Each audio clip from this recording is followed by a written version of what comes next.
नमस्कार, मैं Nitin Kumar Radhe Krishna YouTube channel में एक बार फिर से आपका स्वागत है।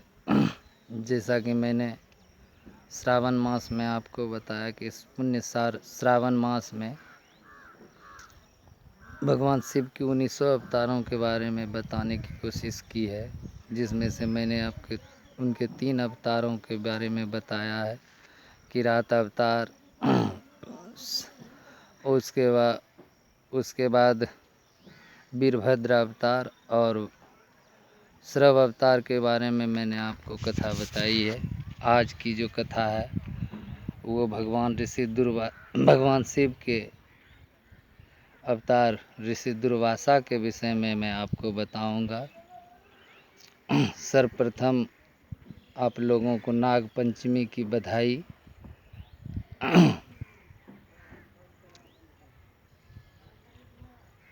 तो कथा इस प्रकार से है कि भगवान शिव, एक बार की बात है, भगवान शिव माता पार्वती कैलाश पर विराज रहे थे। उसी समय की बात है, भगवान शिव अपने योग ध्यान में लीन थे। उसी समय भगवान नारद का वहाँ पदार्पण होता है। भगवान नारद माता अनुसुईया की जय, माता अनुसुईया की जय कहते हुए भोलेनाथ को प्रणाम करते हैं। तो उस पर पार्वती जी कहती हैं कि अरे नारद जी को कहते हैं कि नारद जी, आज आप तो किसकी जय जयकार कर रहे हैं? आप कैलाश आकर माता अनुसुईया की जय करने, कौन है ये माता अनुसुईया? तो वो कहते हैं सप्तऋषियों में से एक परम सिद्ध पुरुष अत्रि ऋषि की पत्नी है माता अनुसुईया।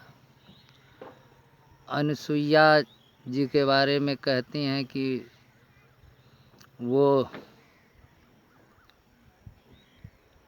एक सिद्ध स्त्री हैं। वो अपने पति को ही परमेश्वर मानते हैं, पत्नी धर्म का पालन करती हैं, पति की ही पूजा करती हैं।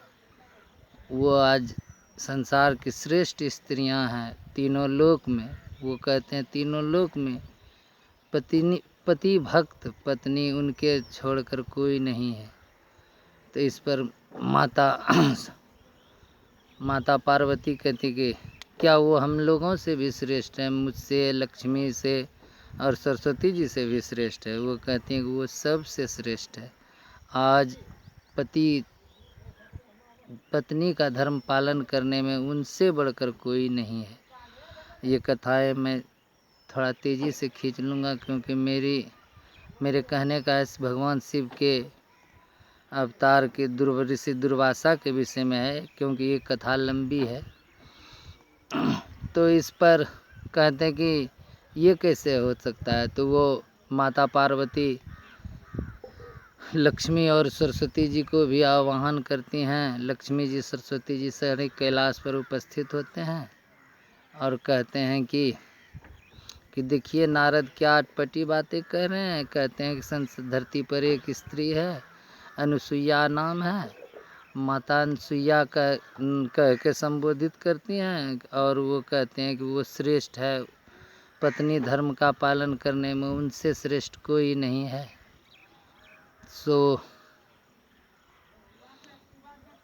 ये कैसे हो सकता है? तो इस पर कहते हैं कि ठीक है। तो इस पर तीनों स्त्रियां, तीनों नारियां, माता लक्ष्मी, माता सरस्वती और माता पार्वती नारद जी पर क्रुद्ध होते हैं। कहते हैं ठीक है, अगर आप लोगों को विश्वास नहीं है तो आप अपने पतियों से पूछ लीजिए। माता सरस्वती को कहते हैं कि आप पिताजी ब्रह्मा जी से पूछ लीजिए, श्री हरि से आप पूछ लीजिए, लक्ष्मी माता को कहते हैं, और कहते हैं कि आप भोलेनाथ से पूछ लीजिए। तो ठीक है, ये ऐसा कहते हैं। तो तीनों कहते हैं ठीक है। तीनों अपने अपने लोक को, ब्रह्मलोक और वैकुंठ लोक में जाकर श्री हरि से लक्ष्मी जी पूछती हैं कि क्या माता अनुसुईया सारी स्त्रियों में श्रेष्ठ है, उनका पातिव्रत धर्म सबसे महान है। तो इस पर विष्णु जी सुखचाते हुए कहते हैं कि देवी देखो, है तो अवश्य महान, परंतु तुम ये क्यों पूछ रही हो। कहते हैं, नारद जी कहते हैं कि वो हम लोगों से भी महान है, सो आप उनकी परीक्षा लीजिए। तीनों को कहते हैं कि आप लोग उनकी परीक्षा लीजिए और परीक्षा लेके ये सिद्ध कीजिए कि हम में से, हम तीनों से वो महान हैं। कहते हैं ठीक है, परीक्षा लेते हैं। तो ब्रह्मा जी, भगवान श्री हरि और महादेव तीनों एकत्र होते हैं। कहते हैं देखिए ऐसी ऐसी बात है, तो क्या किया जाए। तो कहते हैं कि अब कहते हैं कि देखिए करना क्या है, अब कहा है तो करना ही है। माता की मतलब कहने का है, देवी अनुसुईया की परीक्षा लेनी ही होगी ताकि ये सिद्ध हो जाए। नहीं तो वो कहने का अर्थ है कि भगवान भोलेनाथ कहते हैं वरना वो पार्वती जी हमको कैलाश पे निवास नहीं करने देंगी जब तक ये स्पष्ट ना हो जाएगा। तो कहते हैं ठीक है, कैसी परीक्षा ली जाएगी। तो बोला कि ठीक है, परीक्षा लिया जाएगा, चलिए ब्राह्मण बन के तीनों चलिए। इधर माता अनुसुईया सप्तऋषियों में श्रेष्ठ अत्रि ऋषि की पूजा करती हैं, पति परमेश्वराय नमः का जाप करते हुए पूजा करते हैं। और उनका एक खालीपन था उनको, क्योंकि उनको कोई भी संतान नहीं थे। तो वो मायूसी होकर पूछते हैं, अपने पति से पूछते हैं कि हे पति परमेश्वर, ये बताइए क्या आप तो सब चीज़ के ज्ञाता हैं, आपको तो सारी विद्याओं का ज्ञान है, सो ये बताइए कि क्या मुझे मातृत्व सुख प्राप्त नहीं होगा, क्या मैं कभी किसी की माता नहीं बनूंगी, क्या मुझे कोई माता कहने के लिए नहीं जन्म लेगा। इस पर ऋषि अत्रि कहते हैं, अरे देवी, वो अपने योग ध्यान में देखते हैं और देख कर कहते हैं कि अरे देवी, तुम्हारी इतना भाग्यशाली तो इस संसार में ही कोई स्त्री होगी, क्योंकि तुम जिनकी माता बनने जा रही हो ना, वो उसे संसार अजन्मा कहता है।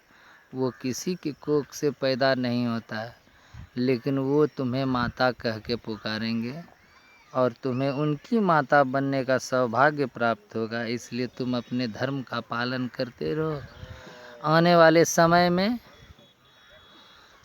तुम्हें मातृत्व सुख भी प्राप्त होगा और तुम एक महान माता और एक महान स्त्री के नाम से इस संसार में विख्यात होगी। ये कहते हैं और अत्रि ऋषि स्नान करने के लिए चले जाते हैं। उनके जाने के पश्चात उनके द्वार पर 3 भिक्षुक ब्राह्मण के रूप में आते हैं और कहते हैं, भिक्षाम देहि भिक्षाम देहि माते भिक्षाम देहि कहते हुए प्रवेश करते हैं। तो ये तीनों ऋषियों को देखकर माता अनुसुईया कहती हैं कि आइए ऋषिवर पधारिए, हमारी कुटिया में आपका स्वागत है। आप तो कहते हैं, उनमें से एक ब्रह्मा जी कहते हैं कि ये तो महान तपस्वी सप्तऋषियों में श्रेष्ठ अत्रि मुनि का आश्रम है ना। कहते हैं हाँ, अत्रि ऋषि का ही आश्रम है, मैं उनकी पत्नी अनुसुईया हूँ। तो कहते हैं कि देवी, हम जो भिक्षा लेने आए हैं शायद वो भिक्षा आप ना दे सकें। कहते हैं कि सो क्या, ये ऋषि का कुटिया है, उस हिसाब से आप भिक्षा ग्रहण की मांगिएगा तो हम देंगे, हम तो कोई राजा महाराजा हैं नहीं। तो धन की भिक्षा तो हम दे नहीं पाएंगे। तो कहते हैं ठीक है, मुझे धन की लालसा भी नहीं है, परंतु देवी हम जो भोजन, उस समय भोजन का समय हो रहा था, तो माता अनुसुईया कहती हैं कि पहले आप लोग भोजन ग्रहण कीजिए, उसके पश्चात भिक्षा दिया देंगे। तो उस पर माता अनुसुईया कहती हैं, तो त्रिदेव बोलते हैं, उसमें विष्णु भगवान भोलेनाथ कहते हैं कि नहीं, हम जो भिक्षा मांग रहे हैं, कहने का मतलब है कि हम जो भोजन करेंगे वो आपको नग्न होकर हमें भोजन कराना होगा, तब हम आपका भोजन स्वीकार करेंगे। तो कहते हैं ठीक है, आप तो अतिथि हैं, आपकी सेवा करना हमारा धर्म है, आप ठीक है, मैं आपको जिस अवस्था में आप कहते हैं उसी अवस्था में मैं आपको भोजन कराऊंगी। तो वो भोजन कराने के लिए तैयार होती हैं। माता अनुसुईया अपना वस्त्र ज्यों ही अपना वस्त्र हटाती हैं, अपने शरीर से अलग करते हैं, तो उनके सतीत्व के प्रभाव से, माता अनुसुईया का जो सतीत्व का प्रभाव था, वो तीनों त्रिदेव जो होते हैं ना, वो बालक, छोटे बालक जो होते हैं, 5-7 दिन के जो पैदा हुए बालक होते हैं, उसी प्रकार के हो जाते हैं। और होकर वो तीनों जिस चटाई पर उन्हें भोजन के लिए बिठाया गया था, उसी चटाई पर वो बालक बन के रुदन करने लगते हैं, तीनों रुदन करने लगते हैं। तो माता अनुसुईया एक एक करके तीनों को अपना स्तनपान कराती हैं, वो अपना दूध पिलाती हैं और तीनों को तृप्त करते हैं, और वो तीनों को पालने में, खेलने के लिए दे देती हैं। वो तीनों बालक बने त्रिदेव वहीं खेलने लगते हैं। तो इस पर नारद जी त्रिदेवों को बालक बना देखकर नारायण नारायण का जाप करते हुए तीनों देवियों का आवाहन करते हैं और कहते हैं, कैलाश पर आवाहन करते हैं। तो कैलाश पर तीनों देवियां जब प्रकट होती हैं, कहती हैं, क्या आप लोगों ने माता अनुसुईया का प्रभाव जाना? कहा कि क्या प्रभाव, नहीं जाना, बताओ। तो कहते हैं, हर हर महादेव, हर हर महादेव बोलिए, श्रावण का मास है, हर हर महादेव बोलिए, सारे पाप धोते जाइए। तो इस पर नारद जी कहते हैं कि भोलेनाथ नज़र नहीं आ रहे हैं। तो इस पर लक्ष्मी